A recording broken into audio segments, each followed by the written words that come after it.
untuk hari perhentian yang Tuhan jadikan bagi kita. Saya percaya hari Minggu seperti ini bukan sebuah rutinitas. Tetapi hari Minggu semacam ini adalah kesempatan yang Tuhan sediakan bagi kita untuk menghitung lagi berkat Tuhan. Menghitung lagi akan hari di depan kita, apa yang kita masih belum kerjakan bagi Tuhan. Itulah sebabnya biarlah kesempatan semacam ini tidak kita pakai sebagai kesempatan rutinitas, tetapi selalu kita lihat ini anugerah Tuhan yang mungkin minggu depan saya tidak berkesempatan lagi. Mungkin minggu depan orang yang di sebelah saya ini adalah tidak ada lagi. Orang yang di belakang saya mungkin tidak ada lagi. Itulah sebabnya kita harus memaknai kesempatan ini menjadi kesempatan yang bagi setiap orang ini mungkin terakhir. Kalau kita punya sikap semacam ini, kalau kita punya semangat semacam ini, saya percaya gereja ini akan bertumbuh, bertambah-tambah banyak. Amin. Bapak Ibu Saudara, sebelum kita membaca merenungkan firman Tuhan, mari kita bangkit berdiri menyambut satu dengan yang lain menyanyi haleluya puji Tuhan. Sambil kalau boleh saya undang untuk geser ke tengah. Puji Tuhan, haleluya. Puji Tuhan, haleluya. Puji Tuhan, haleluya. Puji Tuhan. Haleluya, haleluya, haleluya, haleluya. Puji keras. Haleluya, haleluya, puji Tuhan. Puji Tuhan, haleluya, puji Tuhan, haleluya, puji Tuhan, haleluya, puji Tuhan. Silakan duduk. Bapak Ibu Saudara yang saya kasihi, mengapa gereja itu orang rasa penuh? Oh sudah banyak. Karena gereja ada 4 tembok, betul kan ya? Gereja ada 4 tembok, depan, belakang, kiri, kanan. Sehingga karena dibatasi tembok, kita yang duduk di dalam kita langsung merasa lumayan banyak. Tapi kalau gereja temboknya dibuka, depan, belakang dikosongkan, kita rasa sedikit. Kita kurang banyak kerja untuk mengisi tempat yang sudah Tuhan sediakan. Itulah sebabnya saya ingin mengajak kita memakai semangat melihat masih banyak tempat yang kita perlu isi di dalam gedung gereja ini. Amin. Mari kita membuka Alkitab kita, membaca dari kitab Habakuk pasal ketiga. Kita akan membaca ayat pertama sampai dengan ayat yang ke-19. Kitab Habakuk pasal yang ketiga ayat pertama sampai dengan ayat ke-19. Saya akan bacakan ayat yang pertama, lalu Bapak Ibu Saudara membaca ayat kedua dan seterusnya sampai dengan ayat yang ke-19. Doa Nabi Habakuk menurut nada ratapan.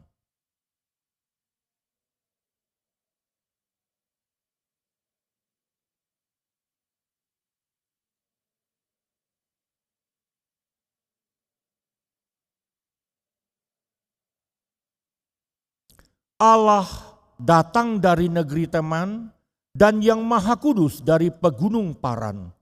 Keagungannya menutupi segenap langit dan bumi pun penuh dengan pujian kepadanya.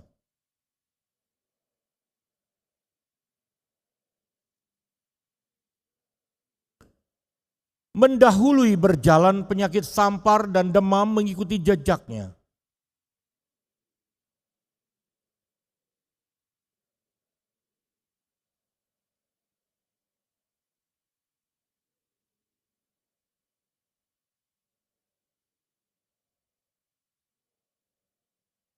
Aku melihat kemah orang-orang Kusyan tertekan, kain-kain tenda tanah Midian menggetar.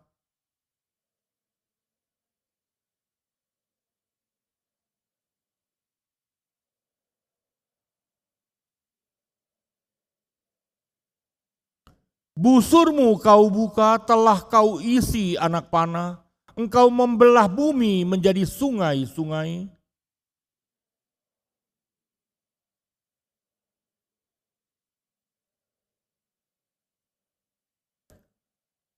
Matahari, bulan berhenti di tempat kediamannya karena cahaya anak-anak panahmu yang melayang laju, karena kilauan tombakmu yang berkilat.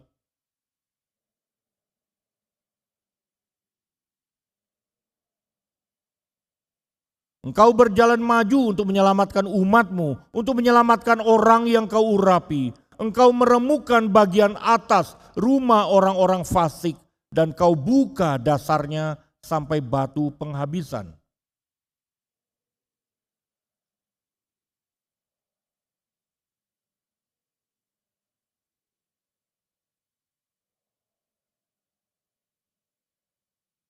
Dengan kudamu engkau menginjak laut, timbunan air yang membuih.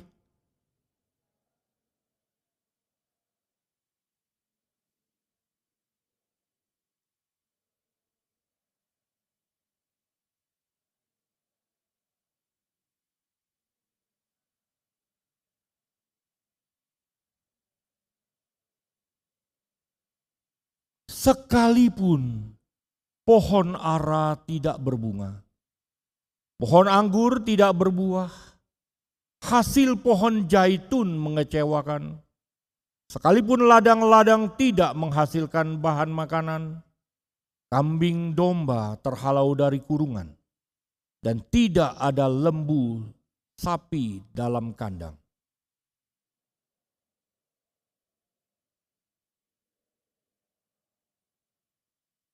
Allah Tuhanku, itu kekuatanku, yang membuat kakiku seperti kaki rusa, yang membiarkan aku berjejak di bukit-bukitku. Mari kita berdoa. Bapa di dalam surga, kami bersyukur, berterima kasih jikalau pagi hari ini Tuhan memberi kami anugerah. Boleh datang ke hadapan Tuhan untuk menyatakan sekali lagi ketaatan kami kepada Tuhan dengan kami berbakti kepada Engkau. Kami mohon Tuhan hadir menyertai kami, terutama pada saat ini kami sudah membaca sebagian kitab suci-Mu dan kami akan merenungkannya. Hamba-Mu yang lemah kami serahkan dia ke dalam tangan-Mu, mohon belas kasihan Tuhan turun ke atasnya. Dan kami percaya hanya melalui pertolongan Roh-Mu yang kudus, kami sekalian dimampukan untuk mengerti rahasia kekayaan firman-Mu.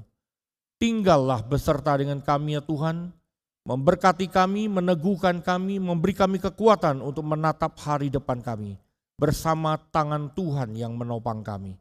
Pimpin dan berkati kami. Kami ingat hamba-Mu Pendeta Harli yang melayani di Semarang. Biarlah Tuhan sekali lagi memberkati, memakai hamba-Mu menjadi saluran berkat besar di KKR yang sedang dilakukan di Semarang. Terima kasih Tuhan, kami bersyukur berdoa hanya di dalam satu nama, Tuhan kami Yesus Kristus. Pada bulan Juru Selamat kami yang hidup Gembala Agung jiwa kami. Kami bersyukur, kami berdoa. Amin. Bapak Ibu Saudara yang saya kasih, pada pagi hari ini saya ingin ajak kita untuk memikirkan satu tema yang penting berkenaan dengan pengalaman hidup kita dan membacanya dengan melihatnya bagaimana kehidupan kita, mengkaitkannya dengan kehidupan kita. Bapak Ibu Saudara yang saya kasih, memasuki tahun ini kita dibayangi oleh berbagai banyak hal yang mengkejutkan kita. Ada perang yang masih belum selesai, ada situasi ekonomi yang menakutkan kita, ada kesulitan yang lain menghadang di depan kita. Belum lagi persoalan-persoalan pribadi, hal-hal yang begitu dekat dengan hidup kita, membayangi kehidupan kita. Kesehatan kita yang berubah, keluarga relasi yang berubah, perdagangan yang berubah, pertemanan yang berubah, semua ini membayangi kita dengan penuh ketidakpastian. Di tengah-tengah situasi yang begitu menakutkan di hari depan kita, pertanyaannya adalah bagaimanakah sebagai orang percaya kita harus menatap semua situasi itu? Bagaimanakah kita harus bersikap di tengah-tengah berbagai gelombang kesulitan yang membayangi dan menghadang kita di depan. Nah Bapak Ibu Saudara yang saya kasih, pada pagi hari ini saya ingin mengajak kita melihat satu bagian firman Tuhan yang sudah kita baca tadi. Saya ingin mengajak kita untuk belajar dari sikap optimisme Habakuk.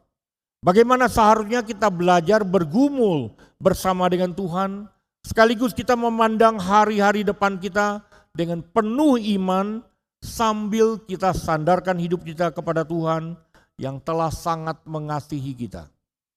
Nah, Bapak Ibu Saudara saya yang saya kasihi, sejak dari pasal 1 kalau kita baca kitab Habakuk, sebetulnya kita sudah menemukan, sudah mendengar percakapan antara Nabi Habakuk dengan Tuhan Allah. Percakapan itu adalah percakapan mengenai pergumulan Habakuk atas situasi bangsanya yang sedang tidak baik-baik saja. Sekaligus ada situasi konteks dunia secara global yang juga membayangi perubahan yang sangat menakutkan dan penuh ketidakpastian di tahun-tahun yang segera akan terjadi. Nah, percakapan Habakuk dengan Allah adalah percakapan yang sangat sulit dan sangat dilematis. Habakuk bergumul oleh karena dia merasa sangat sulit untuk memahami apa yang sedang terjadi di sekitarnya, tetapi dia juga sekaligus sulit untuk mengerti dan bergumul dengan Tuhan oleh karena pekerjaan Tuhan yang dia alami dalam hidupnya sulit untuk dimengerti. Itu sebabnya saudara dan saya bisa membayangi betapa tegangnya, betapa dilemanya hidup Nabi Habakuk.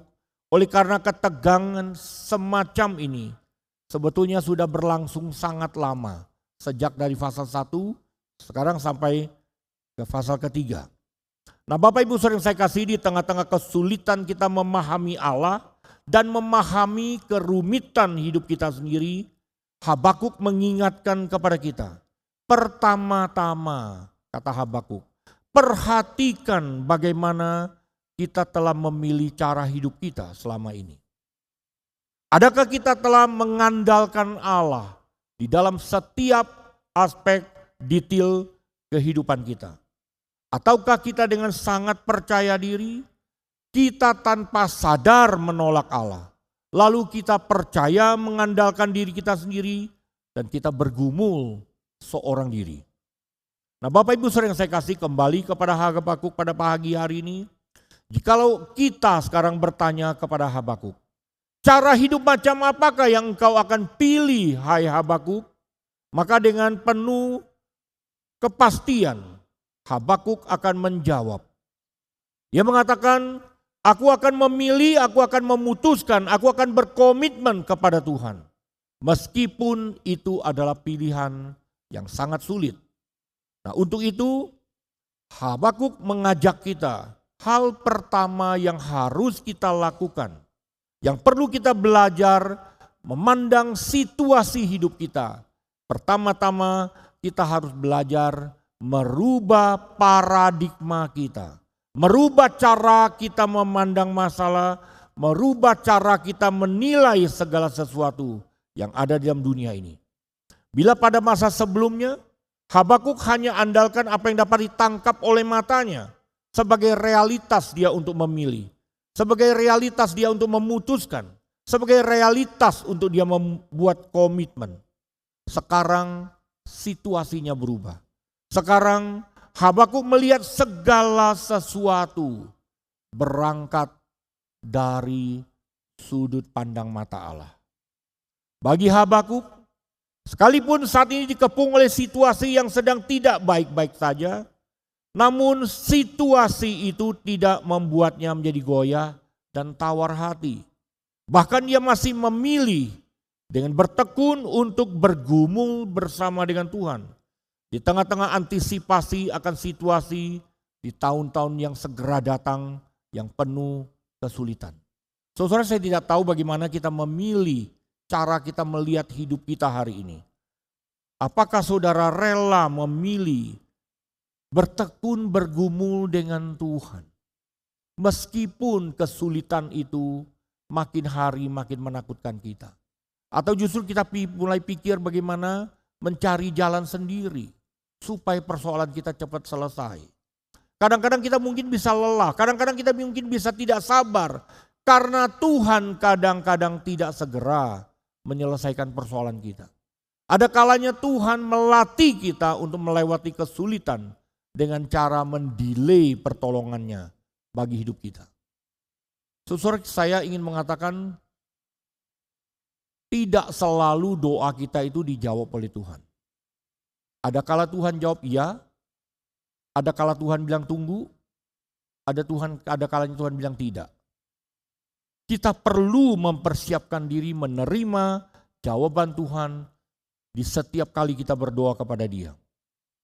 Nah, saudara, sikap yang lebih suka bergumul bersama Tuhan, kemudian Habakuk lakukan dengan cara mengekspresikan, dengan cara memutar balik cara dia berelasi dengan Tuhan.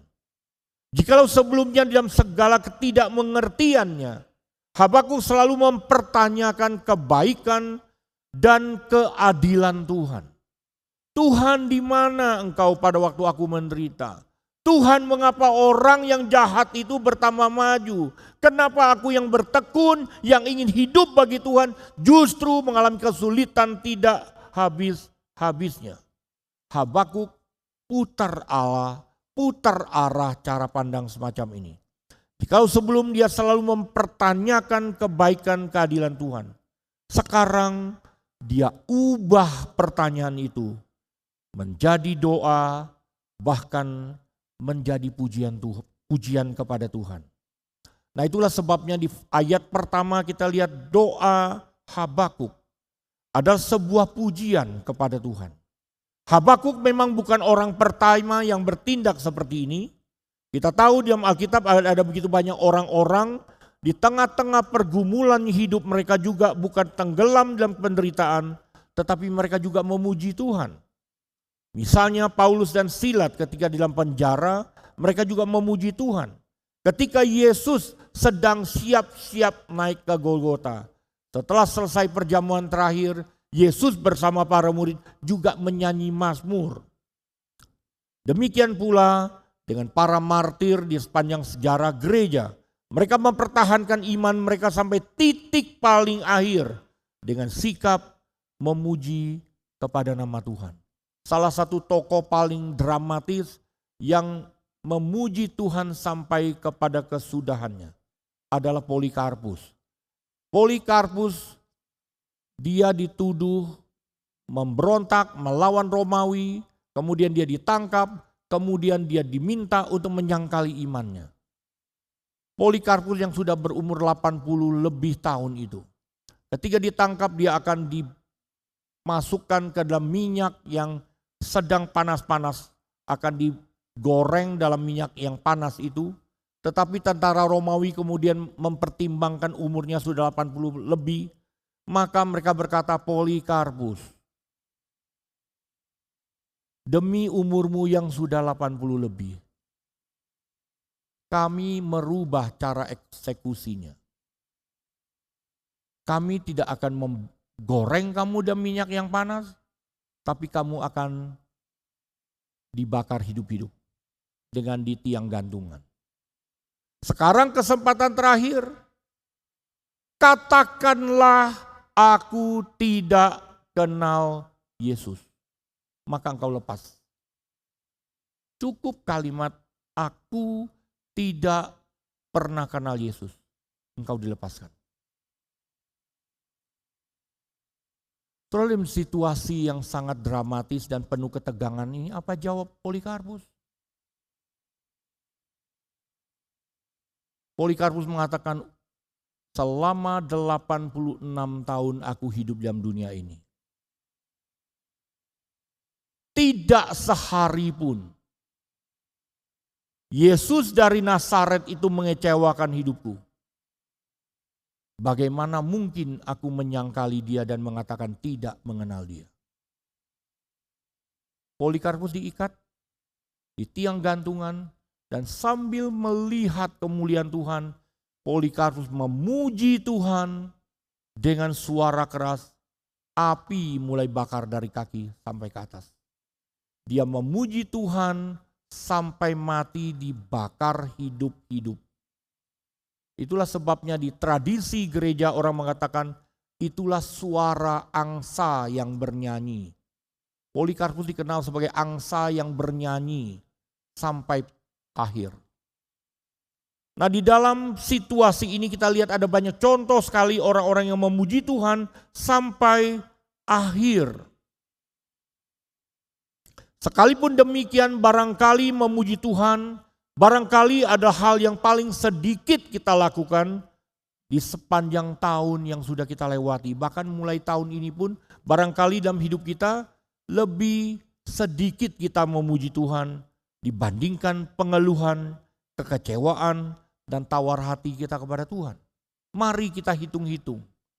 Di sepanjang waktu tahun-tahun yang lewat, di sepanjang tahun yang sudah kita jalani separuh ini, lebih banyak manakah kita memuji Tuhan atau justru kita penuh dengan pengeluhan, kekecewaan, dan tawar hati kepada Tuhan. Karena itu Bapak Ibu Saudara yang saya kasih, apapun pengalaman hidup kita hari ini, mari kita belajar putar arah. Mari kita belajar memuji Tuhan bersama Habakuk. Sebagaimana ia berdoa dan memuji Tuhan sambil mengingat akan karakter Allah di dalam kisah pekerjaan dan firman-Nya yang kekal. Nah, sekarang kita akan lihat lebih detail di dalam pasal 3 ayat 1 sampai 19. Ayat 1 dan 2 adalah doa daripada Nabi Habakuk yang ia mulai dengan mengingat kembali apa yang dia sudah pernah dengar tentang Allah Israel. Melalui Mazmur, melalui kitab sejarah Israel, ia mengingat apa yang telah Allah lakukan di masa lampau. Dan dari firman Tuhan yang telah ia terima. Ia mendengar apa yang Allah lakukan di masa kini dan apa yang akan Allah lakukan di masa lampau. Saudara, apa yang membuat kita bisa memuji Tuhan dengan konstan, dengan terus-menerus? Hanya ada satu. Jikalau kita selalu ingat apa yang Allah sudah pernah lakukan di masa lampau dan di masa kini. Kalau kita datang kebaktian, mendengar firman Tuhan, gak ada yang nyangkut dalam pikiran kita, gak mungkin kita bisa memuji Tuhan. Berapa persen firman Tuhan yang kita dengar itu nyangkut di pikiran kita? Berapa persen firman Tuhan yang kita dengar masih kita bicarakan di rumah? Berapa persen firman Tuhan setelah selesai kebaktian semacam ini masih kita ngobrolin di mobil? Jikalau itu tidak terjadi, maka jangan harap ada kekuatan saudara untuk memuji Tuhan. Habakuk ingat semua itu, apa yang dia pernah dengar tentang Allah Israel. Dia simpan ke dalam hatinya dan dia pelihara, dan itu menjadi kekuatan bagi dia waktu dia menghadapi kesulitan. Dia tahu firman Tuhan. Sekarang kita perhatikan di ayat kedua ada kata pekerjaanmu. Habakuk kenal benar dengan konsep kata pekerjaanmu itu apa. Yakni hal yang berkenaan dengan reputasi Allah. Atas apa yang telah Allah lakukan di masa lampau. Dan sekarang ia sedang nyanyikan akan pekerjaan Allah itu. Dan dia juga percaya apa yang akan Allah lakukan di masa depan terhadap Babilonia, terhadap semua kerajaan yang melakukan kejahatan kepada umat Allah. Mengenai hal ini semua, mengingat apa yang Allah lakukan di masa lampau terhadap umat Israel, terhadap bangsa-bangsa lain yang menindas Israel, maka Habakuk mengatakan, mengenali itu semua, Habakuk mengakui, pekerjaanmu ya Tuhan ku takuti. Tuhan, kalau ingat apa yang kau lakukan, aku takut Tuhan. Tuhan, ingat apa yang kau hukum terhadap orang-orang jahat, aku takut ya Tuhan. Mengingat apa yang kau lakukan terhadap umatmu, aku takut ya Tuhan. Berapa banyak kita waktu ingat pekerjaan Tuhan membuat kita menjadi takut. Karena cara Tuhan bekerja itu menakutkan. Hari ini kita sudah dirusak oleh dominasi teologi yang terlalu memberikan penekanan kepada kasih Allah secara berlebihan. Sehingga kita kehilangan dimensi untuk percaya dan takut kepada pekerjaan Tuhan. Mengenal Allah adalah Allah yang berdaulat dan berkuasa, yang penuh mengatur arah jalannya sejarah. Allah adalah Allah yang membangkitkan kerajaan Babilonia dalam rangka menghakimi, menghukum kesalahan dosa umat Tuhan. Tapi juga sekaligus Allah adalah Allah yang sama yang akan menghakimi, menghukum Babilonia atas segala kejahatan mereka terhadap umat Tuhan. Namun meskipun demikian, tidak mudah bagi Habakuk untuk memahami, untuk menerima sesuatu yang belum terjadi. Terutama pada apa yang akan terjadi kemudian terhadap Yerusalem dan umat Tuhan. Saudara, kalau kita ingat pekerjaan Tuhan di masa lampau, tahu apa yang Tuhan lakukan, oke, kita katakan itu, oke, saya kenal Tuhan, Tuhan itu seperti ini. Tapi kondisi sekarang beda dengan kondisi masa lampau. Dan kita mungkin tidak akan lagi dipengaruhi apa yang lalu. Kita akan mengatakan oke, situasi beda, apalagi yang akan datang belum terjadi. Belum tentu, nggak tahu Tuhan itu menolong kita atau tidak. Itulah sebabnya di tengah-tengah situasi ketegangan semacam ini, Habakuk mengajukan permohonan kepada Tuhan di ayat kedua dua hal. Yang pertama, nyatakanlah pekerjaanmu hari ini, sebagaimana engkau telah nyatakan di waktu-waktu yang lampau. Yang kedua, ketika engkau akan bertindak di dalam murka-Mu Tuhan, ingatlah di dalam belas kasihan kepada umat-Mu. Di dalam permohonan yang pertama, Habakuk memberikan penekanan berulang-ulang. Kalau saudara baca ayat kedua, terjemahan bahasa Indonesia memakai kalimat puitis yang sangat bagus. Hidupkanlah itu dalam lintasan tahun. Dan nyatakanlah itu dalam lintasan tahun. Saudara, di Alkitab tuh banyak bahasa puisi. Karena kita kurang singgung dengan sastra. Kita seringkali atau zaman ini kita kurang lagi banyak singgung dengan sastra. Sehingga kita kurang ada sentuhan untuk menangkap makna bahasa puisi seperti ini. Nah, di dalam bagian ini di dalam terjemahan Indonesia mengatakan hidupkanlah itu dalam lintasan tahun, nyatakanlah itu dalam lintasan tahun. ESV menerjemahkan in the midst of the year, di tengah-tengah tahun-tahun yang kami lewati. Di dalam ayat ini dalam bahasa Ibrani memakai sebuah bahasa atau satu bentuk kata puitis yang sangat indah, yaitu bekerif sanim. Bekerif sanim itu artinya yang dipahami sebagai in our day atau in our time. Apa yang Habakuk maksudkan di sini? Tuhan, di antara pekerjaanmu yang menakutkan terjadi di masa lampau, di dalam sejarah, dan penghakimanmu yang menakutkan akan terjadi di masa ini dan masa mendatang, nyatakanlah pekerjaanmu di sini. Tunjukkan kepada kami untuk kami mengerti pekerjaanmu, dan sekarang dengan demikian agar umatmu dapat mengenal engkau. Siapakah engkau, Allah umat Israel?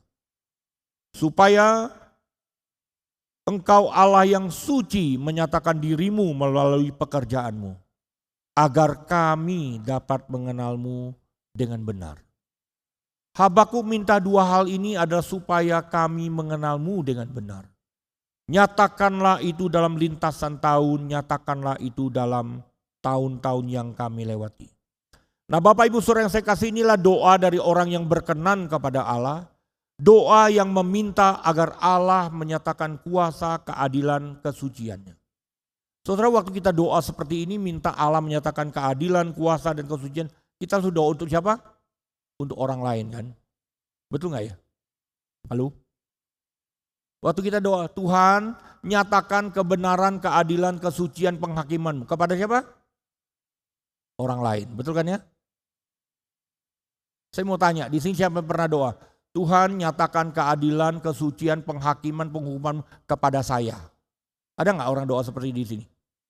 Nggak ada kan ya? Nggak ada kan? Yang kita selalu, Tuhan nyatakan keadilan kebenaran murkamu kepada orang lain, bukan kepada saya.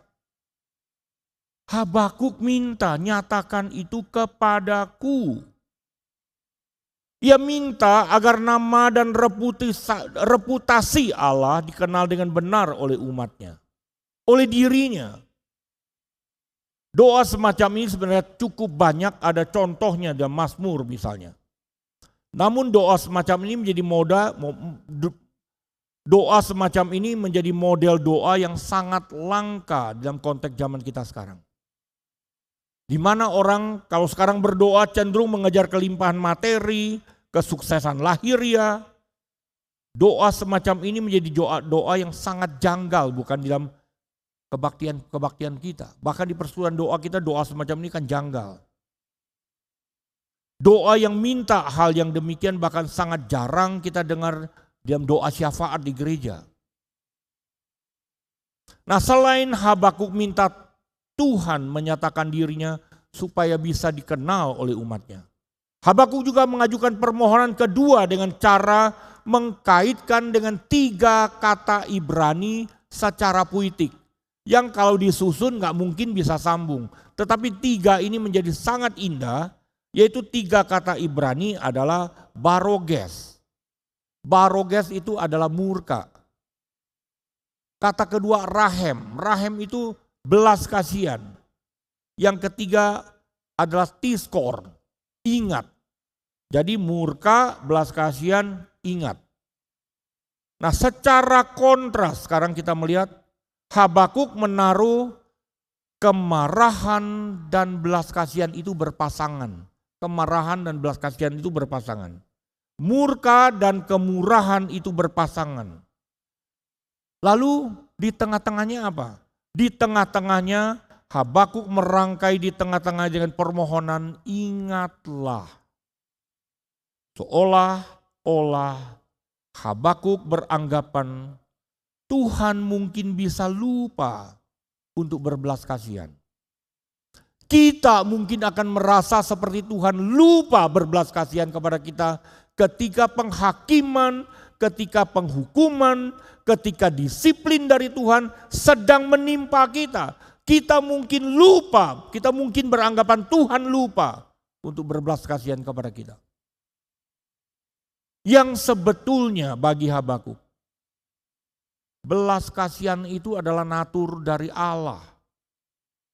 Dengan doa semacam ini, hal ini menunjukkan kepada kita akan pengenalan akan Habakuk tentang karakter Allah yang begitu tepat dan begitu akurat. Dari cara seseorang berdoa. Saudara, di dalam konteks doa, kalau saudara berdoa, perhatikan orang berdoa. Dari cara seseorang berdoa, saudara bisa lihat dari pilihan kata yang diucapkan, kita dapat memastikan berapa dalam kerohanian dan relasi seseorang dengan Allah.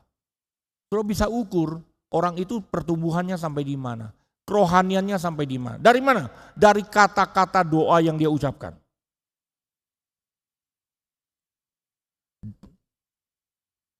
Semakin formal seseorang berdoa, seperti layaknya orang Farisi, semakin banyak pilihan bahasa-bahasa agama yang lebih ditonjolkan daripada bahasa relasional. Hanya membuktikan doa semacam ini sangat miskin pengalaman berjalan bersama dengan Tuhan. Saya ambil contoh ya, kalau relasimu dengan orang tuamu baik, maka waktu ketemu orang tuamu bahasanya apa yang engkau pakai? Atau kalau relasi anakmu dengan engkau dekat dan baik, maka engkau akan bisa tahu anakmu tuh anggap engkau seperti apa. Melalui apa? Melalui bahasa yang dia pakai kepadamu, betul kan ya? Halo?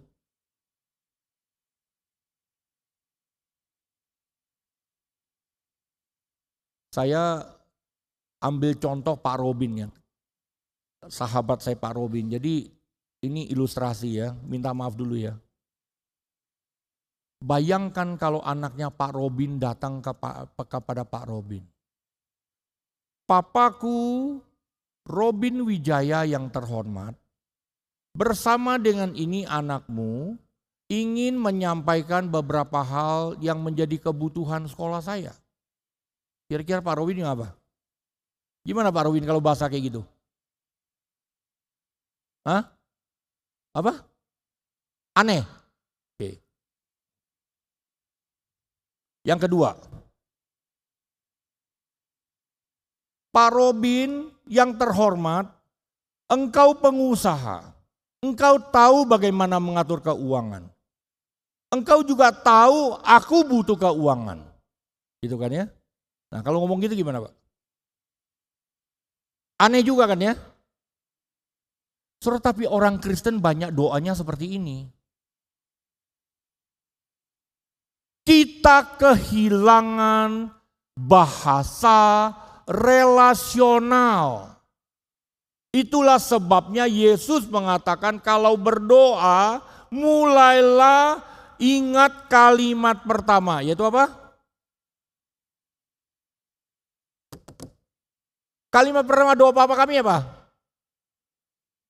Bapa kami yang di surga. Setelah Bapa itu nggak ada formalitas, nggak ada barriers, nggak ada halangan.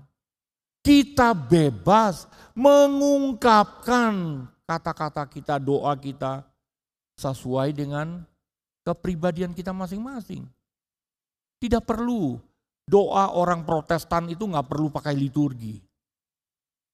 Tapi kita pentingkan relasional. Nyatakanlah ekspresimu seada-adanya engkau.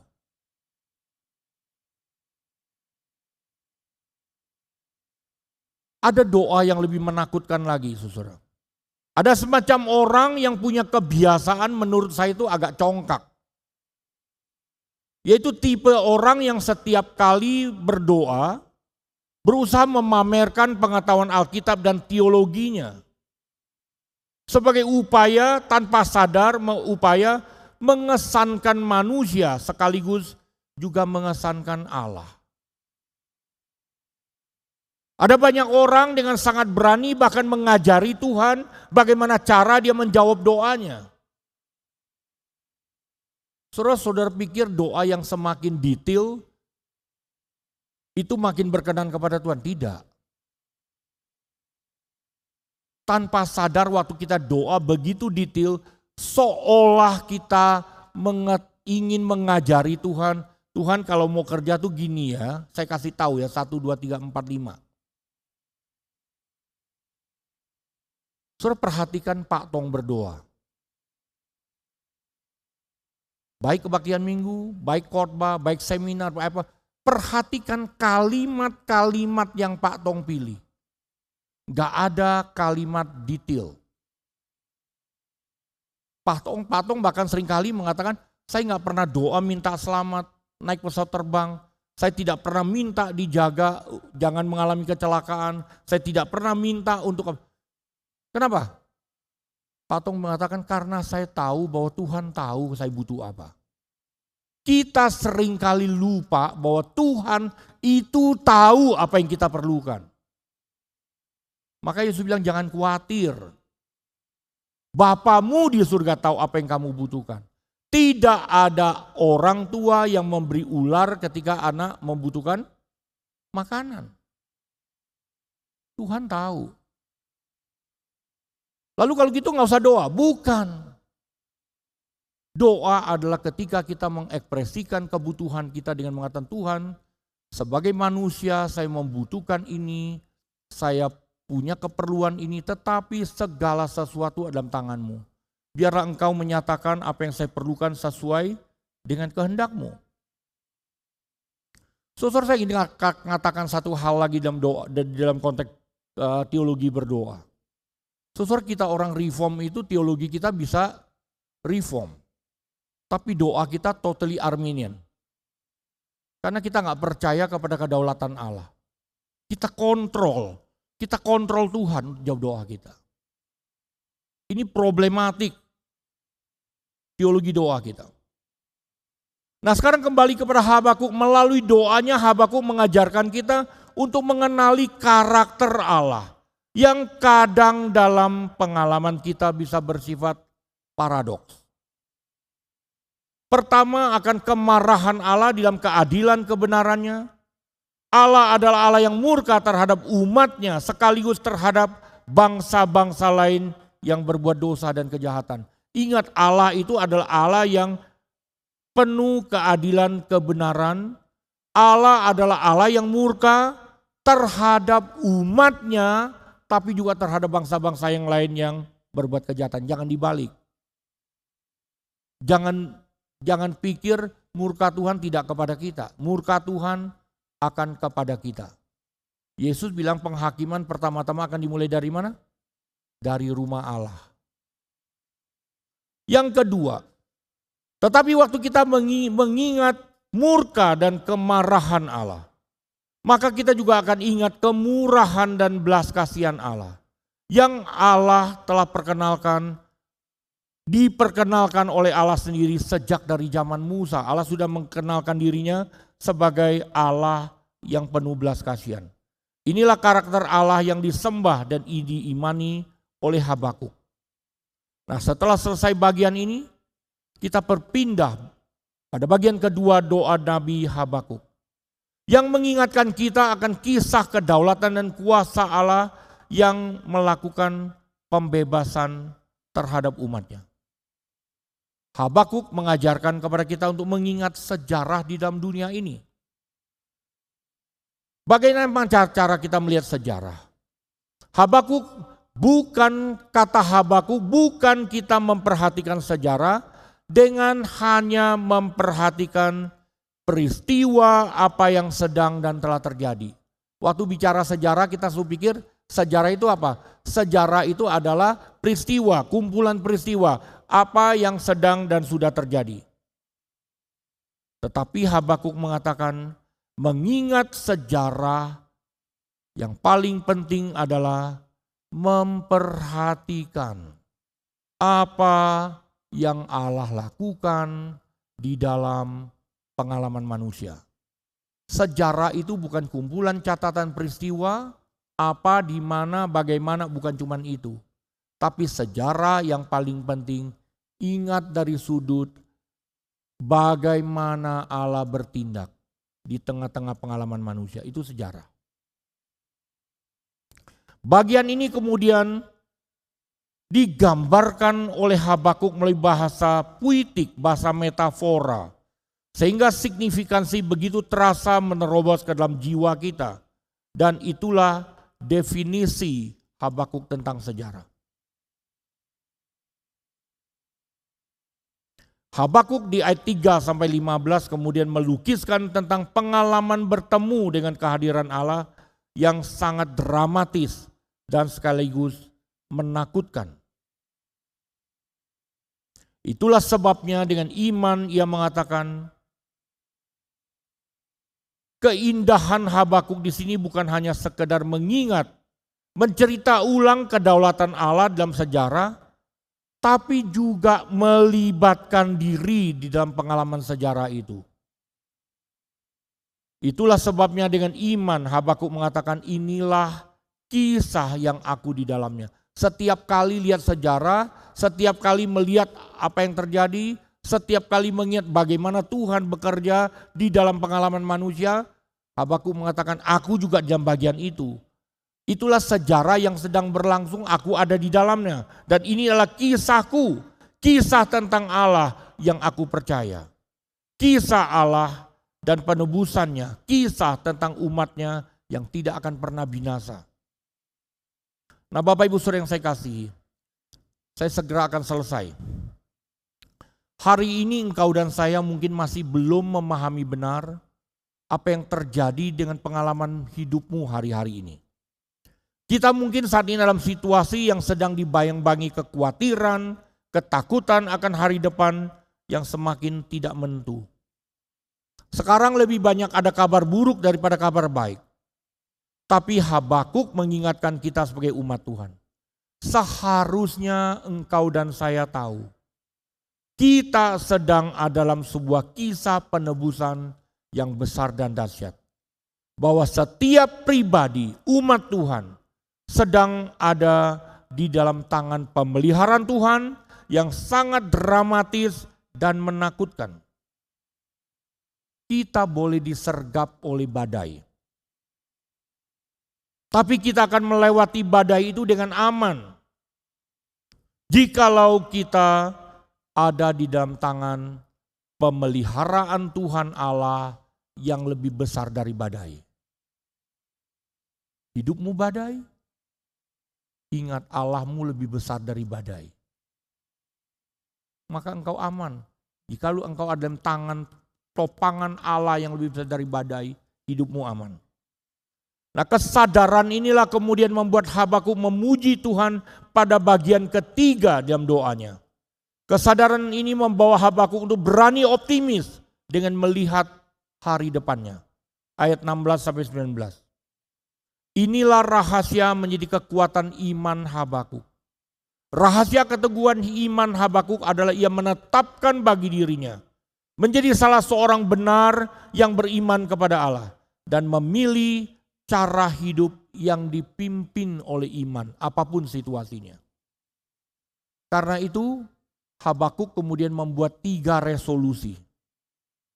Membuat 3 resolusi yang menakjubkan di dalam mengantisipasi hari depan. 3 resolusi itu apa? 3 resolusi itu adalah, aku akan menantikan. Aku akan bersuka cita. Ketiga, aku akan berlari. Habakuk memutuskan menantikan Tuhan Allah. Di tengah-tengah situasi yang menakutkan dan melumpuhkan seluruh keberadaannya. Firman penghakiman Tuhan Allah menusuk sampai ke dalam jiwanya. Oleh karena ia melihat dengan jelas di depan matanya apa yang segera terjadi. Babilonia segera datang.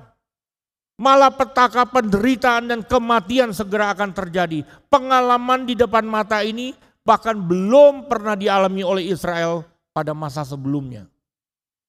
Hal ini menjadi kesukaran untuk Habakuk. Kesadaran sangat menyakitkan ini justru itu adalah jawaban doa dari Habakuk sendiri.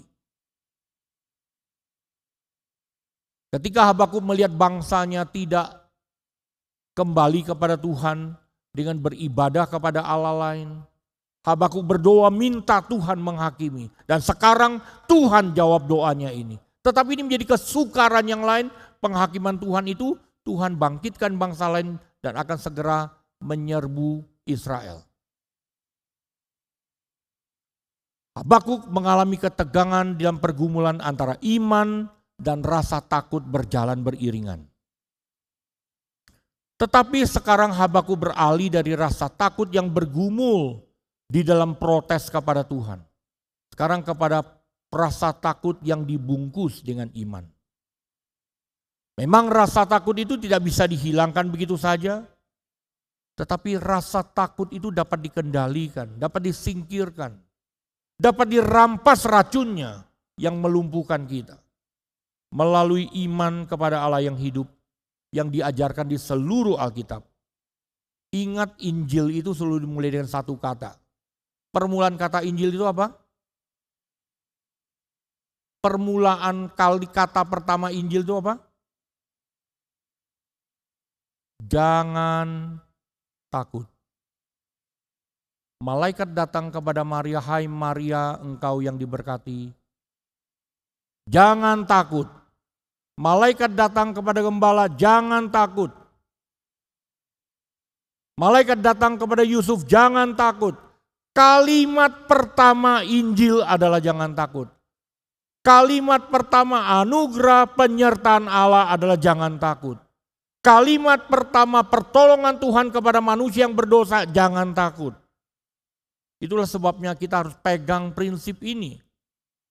Itulah sebabnya dengan taat Habakuk melakukan apa yang diperintahkan Allah ia lakukan, yaitu menantikan. Terutama Habakuk menantikan tindakan Allah yang akan melakukan restorasi bagi umatnya. Meskipun Habakuk tidak mungkin akan melihat tibanya hari itu, tetapi Habakuk mengatakan, aku akan menantikan hari itu dengan penuh kesabaran. Saudara, ketika kesulitan datang, belajarlah menantikan Tuhan dengan penuh kesabaran. Karena ia tahu apa yang ia begitu takutkan akan lewat di bawah izin tangan Allah yang berdaulat. Resolusi Habakuk yang kedua. Ia bertekad untuk bersuka cita dalam menghadapi segala kehilangan yang sangat menakutkan. Saudara, kita kehilangan gak bisa bersuka cita kan? Waktu kita dirugikan kita tidak bisa bersuka cita kan? Tetapi Habakuk mengatakan di dalam Allah yang menyertai saya. Di dalam tangan pemeliharaan Allah yang menopang saya. Ia bertekad untuk bersuka cita di dalam menghadapi segala kehilangan yang sangat menakutkan. Habakuk antisipasi akan datangnya pada satu masa, di masa depan, ketika umat Allah akan menghadapi kehilangan dan kerugian yang sangat menakutkan. Bahkan sampai titik kehilangan sumber daya untuk diperlukan bertahan hidup, itu pun tidak ada. Habakuk menyadari betul realitas ini pasti akan terjadi ketika invasi Babilonia ke Israel. Hari ini akan pasti terjadi. Hal itu pasti akan terjadi. Seperti apa gambarannya? Gambarannya yaitu tidak ada lagi buah ataupun sayuran. Tidak ada lagi anggur untuk diminum. Tidak ada lagi minyak untuk memasak dan menerangi. Tidak ada lagi tanaman gandum dan jelai. Sehingga tidak ada lagi tepung untuk membuat roti dan tidak ada lagi domba ataupun sapi. Maka tidak ada lagi susu untuk diminum dan daging untuk dimakan. Tidak ada lagi makanan pokok dalam bentuk apapun. Tidak ada lagi apapun yang bisa menopang kehidupan. Yang tersisa hanyalah kelaparan dan kemiskinan. Saudara, kita belum sampai titik ini. Kesulitan hidup kita belum sampai titik ini. Ketika semua yang penting untuk kita butuhkan menopang hidup kita sama sekali sudah tidak di tangan kita. Tapi Habakuk sudah lihat ini. Israel satu hari akan mengalami ini. Realitas seperti ini adalah gambaran akibat perang yang sangat mengerikan. Memang masih belum terjadi. Di tengah-tengah pergolakan imajinasi yang menakutkan itu, Habakuk menemukan perteduhan jiwanya melalui resolusi di ayat 18. Namun aku akan bersuka cita di dalam Allahku. Aku akan bersuka cita di dalam Allah, juru selamatku. So, kita pikir juru selamat itu cuma urusan mati masuk surga. Tapi jangan lupa juru selamat juga berarti dia menopang, memelihara hidup kita di hari ini dan di sini. Dia pimpin kita melewati badai hidup kita, itu juru selamat. Kita pada umumnya bersuka cita karena kita melakukan karena Allah melakukan sesuatu bagi kita. Atau dia memberkati kita dengan segala pemberian tertentu, kita bersuka cita. Tetapi Habakuk di sini terbalik. Ia bukan bersuka cita karena diberkati, tetapi ia bersuka cita di tengah-tengah situasi yang dikepung oleh kehampaan dan kekosongan. Habakuk bersuka cita oleh karena apa? Oleh karena relasinya dengan Allah yang adalah Allah dan juru selamatnya. Ingat, dia bersuka cita karena dia berrelasi dengan Allah, dengan semua karakternya, atributnya. Tapi dia juga ada Allah yang menjadi juru selamatnya. Ini dahsyatnya luar biasa.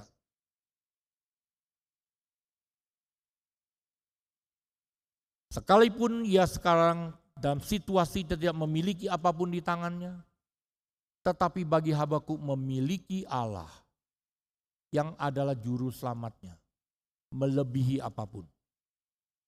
Ia tetap bersuka cita di dalam Allah semata-mata, karena Habakuk menghadapi realiti hidup yang menakutkan itu sebagai fakta.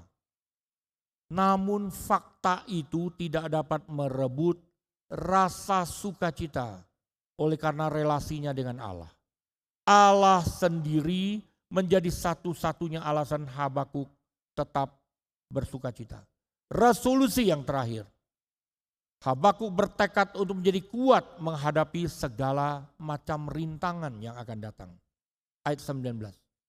Sekalipun kita menemukan di sini Habakuk telah mengalihkan pertanyaan dan protes menjadi iman pribadi kepada Tuhan, Habakuk tetap mengatakan ia menanti Tuhan dengan sabar. Namun ia tidak menanti dengan duduk diam. Waktu kita kesulitan, kita menantikan Tuhan, kita pikir kita duduk diam doa saja. Tidak, Habakuk tidak diam. Dia tidak menanti dengan duduk diam. Dia tidak menarik diri dari dunia yang penuh kekacauan. Dia tidak menarik diri dari dunia yang penuh penderitaan dan bahaya. Penantian Habakuk bukan model penantian yang pasif. Penantian dan sukacita di ayat 16-18 justru disalurkan menjadi tindakan yang penuh energi. Dan Habakuk mulai beraksi dan bergerak untuk Tuhan. Datangnya malapetaka akibat penghakiman Tuhan bukan alasan menjadi pasif dan lumpuh tidak melakukan apa-apa. Habakuk sadar betul di tengah-tengah antisipasi hari depan yang sangat suram, misi Tuhan Allah tetap harus dijalankan. Habakuk bertekad untuk setia dengan tugasnya sebagai nabi yang telah diberikan kepadanya selama Tuhan masih memberikan kekuatan untuk dia melakukannya. Oleh sebab itu bagi Habakuk menjalankan misi Allah, tidak ada kata menyerah, tidak ada kata mengundurkan diri, apapun situasinya. Hidup bagi Tuhan tidak boleh mundur oleh karena apapun situasinya.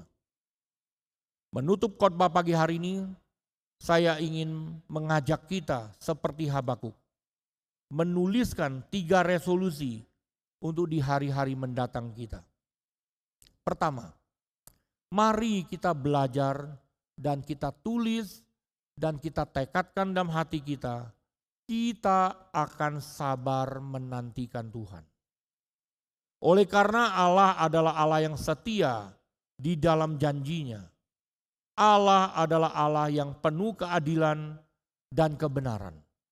Allah adalah Allah keselamatan bagi kita. Dia bukan mati, dia bukan abstrak, tapi dia adalah Allah keselamatan kita. Yang kedua, aku akan bersuka cita apapun situasinya, karena ada Allah, juru selamatku sudah di sana. Ingat, tahun depan, bulan depan, 5 tahun lagi, 10 tahun lagi, mungkin terbayang kesulitan begitu besar membentang di hadapan kita. Tapi jangan khawatir, ingat juru selamatmu sudah ada di sana di depan bersama dengan kau. Itu sebabnya itulah alasan kita tetap bisa bersuka cita. Karena ada Allah bersama dengan kita di depan. Ketiga, aku akan tekun menjalankan kehendaknya dalam dunia ini. Oleh karena dia adalah sumber segala kuasa, kekuatan, akan memberikan kita topangannya. Sehingga kita dapat menggenapkan seluruh rencana dan kehendaknya. Nah Bapak Ibu Saudara yang saya kasih, saya tutup khotbah pada pagi hari ini. Kiranya Tuhan menolong kita di sepanjang tahun ini. Kiranya Tuhan menolong kita untuk lebih tekun menggenapkan rencananya. Memberitakan Injil, membawa manusia kembali kepada Tuhan. Meskipun kita di tengah-tengah situasi mungkin akan kehilangan dan kerugian yang membayangi dan menakutkan di depan kita. Tapi ingat, kita aman di tangan Juru Selamat yang telah sangat mengasihi kita. Hidup kita aman karena kita di tangan Juru Selamat yang sangat amat mengasihi kita. Amin.